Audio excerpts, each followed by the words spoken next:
வணக்கம். சிந்துஜா ஈஸி சமையலுக்கு உங்களை வரவேற்கிறோம்.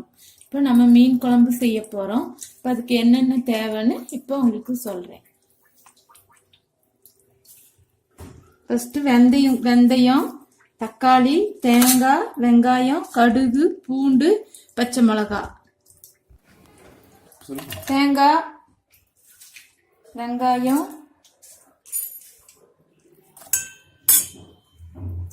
தக்காளி எல்லாம் கட் பண்ணி அரைச்சி எடுத்துக்கணும். எல்லாம் அரைக்கிறதுக்கு தேவையான பொருட்கள்.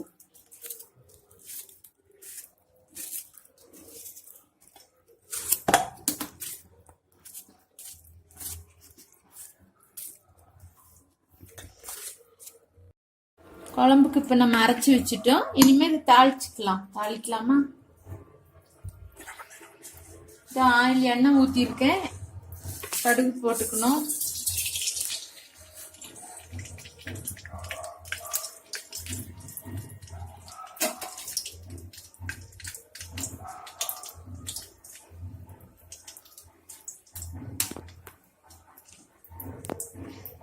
கடுகு வெடிச்சிருச்சு. வெந்தயம் போட்டுக்கணும். கருவேப்பிலை,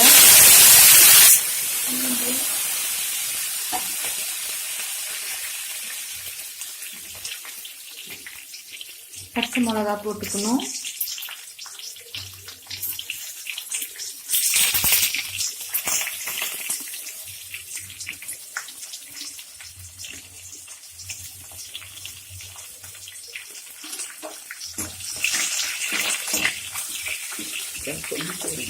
குழம்பு மிளகாய் தூள் போட்டுக்கலாம்.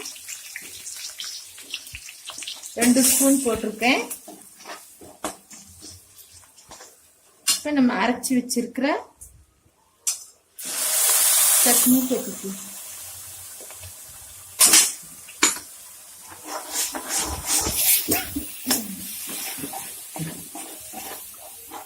புளிக்கு அரைச்சி வச்சிருக்கிறோம். இப்ப புளி கரைசலை ஊத்திக்கலாம்.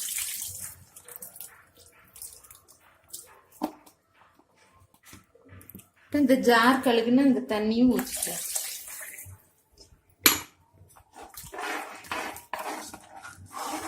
இப்ப பாருங்க, நல்லா கட்டியா கிரேவி இருக்குது. நல்லா இருக்கும். நீங்களும் இது மாதிரி செஞ்சு பாருங்க. உப்பு தேவையான அளவு போட்டுக்கலாம். ஜிலேபி மீன் எடுத்திருக்கோம் நம்ம குழம்புக்கு. அப்புறம் ஃப்ரை பண்றதுக்கு அதே மீனை வச்சிருக்கிறோம். நல்லா இருக்கும் ஜிலேபி மீன். நீங்களும் செஞ்சு பாருங்க. இப்போ குழம்பு கொதிக்குது. நம்ம மீன் போடலாம். இப்போ நாங்கள் தலை தான் ரொம்ப குழம்புக்கு நல்லா இருக்கும். தலை போட்டிங்கன்னா டேஸ்டா இருக்கும். அதனால தான் நாங்கள் தலை போட்டு துண்டெல்லாம் வறுக்கறதுக்கு வச்சிருக்கிறோம். மீன் வெந்துட்டு இருக்குது. இன்னொரு 5 நிமிஷம் விட்டுட்டு நம்ம இறக்கிக்கலாம். ரெடி ஆயிரும் 5 நிமிஷத்துல. இப்போ 5 நிமிஷம் ஆயிடுச்சு. மீன் குழம்பு, சுவையான மீன் குழம்பு தயார். இப்போ நம்ம கேஸை ஆஃப் பண்ணிக்கலாம்.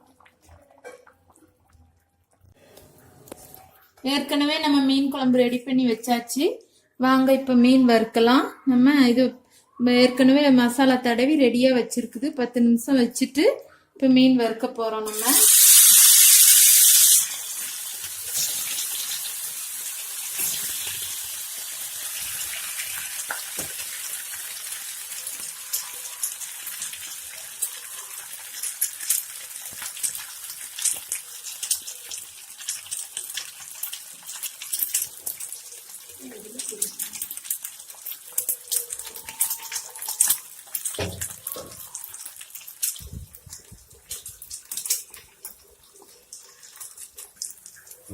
மீன் திருப்பி விடலாம். நம்ம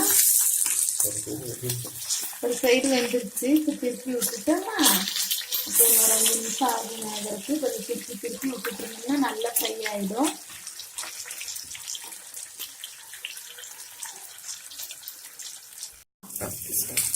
மீன் வெந்துருச்சு. இப்போ நம்ம மீன் எடுத்துடலாம்.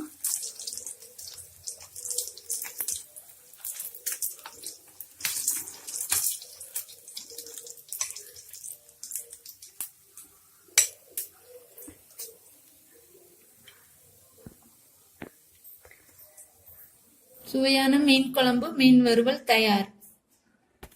இந்த வீடியோ பிடிச்சிருந்தா லைக் பண்ணுங்க, உங்க ஃப்ரெண்ட்ஸ்க்கெல்லாம் ஷேர் பண்ணுங்க, எங்க சேனலுக்கு சப்ஸ்கிரைப் பண்ணுங்க. ஏதாவது கருத்து இருந்தா கமெண்ட் பண்ணுங்க. சிந்துஜா ஈஸி சமையலோட அடுத்த வீடியோல பார்க்கலாம். நன்றி.